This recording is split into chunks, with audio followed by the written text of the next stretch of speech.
महानगरों में आजकल एक नया ट्रेंड है, वो है सुपर फूड का ट्रेंड।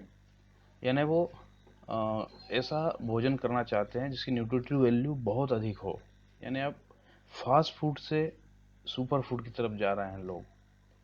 तो जनता में धीरे धीरे सुपर फूड का प्रचलन बढ़ा है और काला गेहूं भी एक सुपर फूड कहा जा सकता है, क्योंकि इसकी न्यूट्रिटिव वैल्यू या जो पोषक मान है बहुत अच्छा है।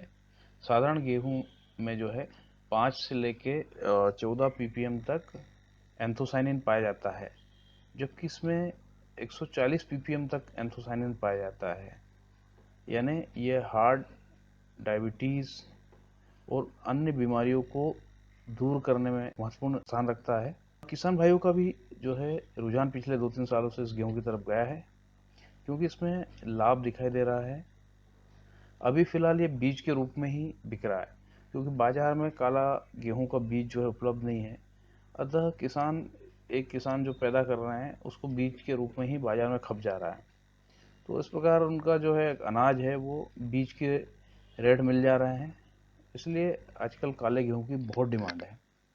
अब किसान भाई बुआई तो करना चाहते हैं, पर इसका बीज काफ़ी महंगा है, क्योंकि बीज बाजार में 100 रुपये किलो तक बिक रहा है।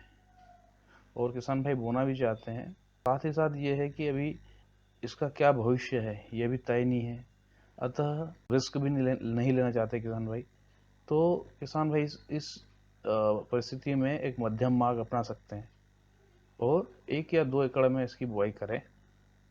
और एक ऐसी विधि बताई जा रही है जिसकी सहायता से बहुत कम बीज में किसान आसानी से इसकी बुआई कर सकते हैं और साधारण विधि से बहुत ज़्यादा अच्छा उत्पादन लिया जा सकता है।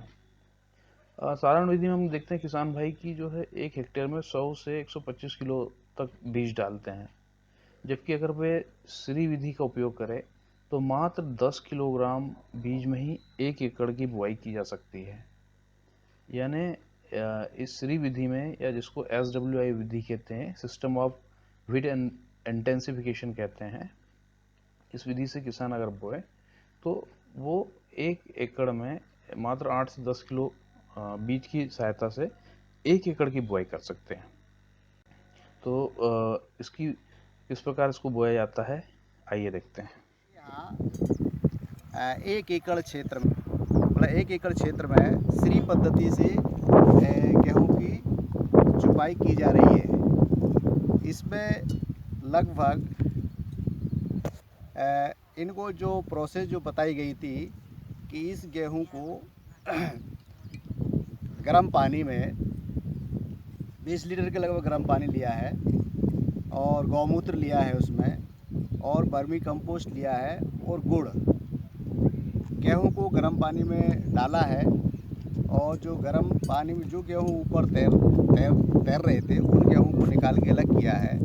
बाकी जब पानी थोड़ा ठंडा हुआ है उसमें वर्मी कंपोस्ट और उसमें गौमूत्र एवं गुड़ का घोल मिला के उसको 8 घंटे के लिए रखा गया था रूम टेम्परेचर पे, और उसके बाद उसको टाट या कपड़े से में उसको छाना गया है।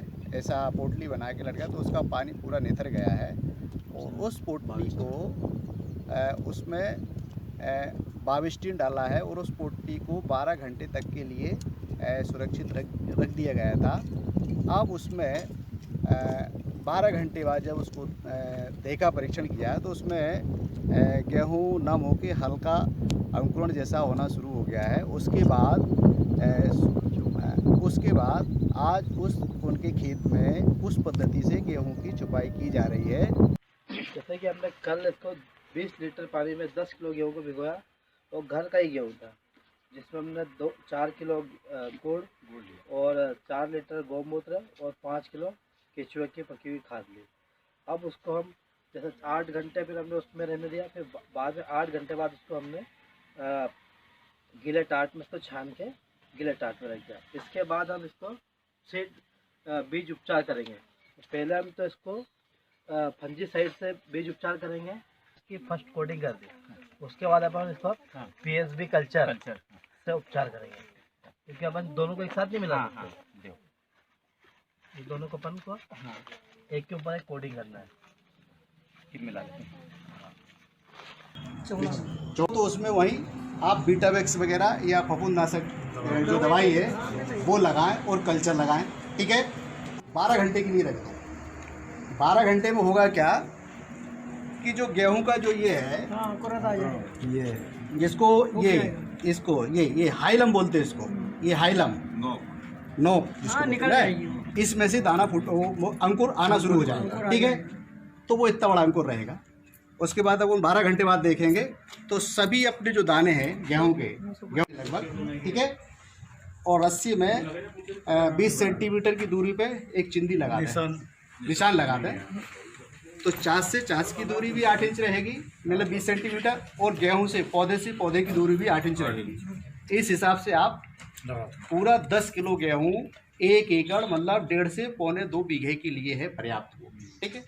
आप उसकी चुपाई कर दीजिए। विशेष ध्यान ये रखना चाहिए कि खेत में नमी होना चाहिए। ऐसा नहीं कि अपन वो सूखे में डाल दें, अगर धूप पड़े तो उसका अंकुर खत्म हो जाए, ठीक है।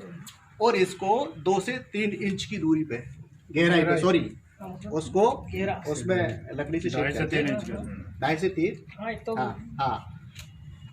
तो वो क्या है, अंकुर जैसे नमी उसको नीचे मिलेगी, अंकुर जल्दी उगना चालू हो जाएगा, बाहर निकलना चालू। क्यों सर, ये जैसे सभी क्वालिटी के लिए कि यही गेहूं है? नहीं, देखो ये कोई सा नहीं गेहूं, देखिए उसमें ऐसा नहीं है, आप कोई सा भी गेहूं लगा सकते, कोई सा भी, ठीक है।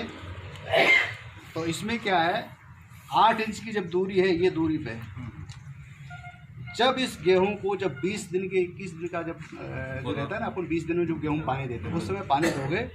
उसके बाद जब इसकी जो ड्रिलिंग शुरू होगी तो आप देखना कम से कम 15 से तो नीचे रहते नहीं, उससे ज़्यादा कम से कम 30 से 35 तक भी उसमें ऊँचे निकलेंगे। ये मान के चलो एक गेहूं से आपकी कम से कम 30 उंगली, 25 से 30 उंगली तैयार होंगी।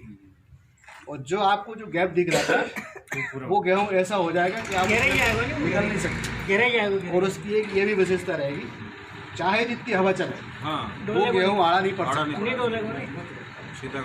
उसमें हवा का आवागमन ज़्यादा रहेगा, उसकी जड़ें बहुत ज़्यादा मजबूत होगी और उसकी ज़्यादा उसमें फुटाव रहेगा। तो इसलिए ये दूरी मेंटेन के लिए, और इसमें उत्पादन कम से कम 25 से 30 कुंटल प्रति एकड़ का 25 से 30 कुंटल प्रति एकड़ वही किसानों ने लिया है। ये किसान की यहीं से ये तकनीकी आई है, लेकिन इसको अपन को अपनाना है। अपन ऐसा नहीं कि अपन पूरे 50 बीघे के काश्तकार हैं, 50 बीघे में नहीं, आप 1 एकड़ में करें, 1 बीघे में करें। मैं तो ये कहता आप आधे बीघे से कम मत करिए, पर करो जरूर, करिए जरूर, इसका प्रैक्टिकल करिए, इससे बचत तो देखिए। आज इनके ही गांव में आप चले जाइए, नहीं करते करते गेहूं की जो बोरी जो किसान करता है 40 से 50 किलो तक एक बीघे में उड़ता है गेहूं। 50 किलो डाले, 50 किलो डाल दो, 50 किलो डालता है, 40 तो कंपलसरी। आप चाहे फाउंडेशन उसको यहाँ से उठा के दे दो, 50 किलो, 40 किलो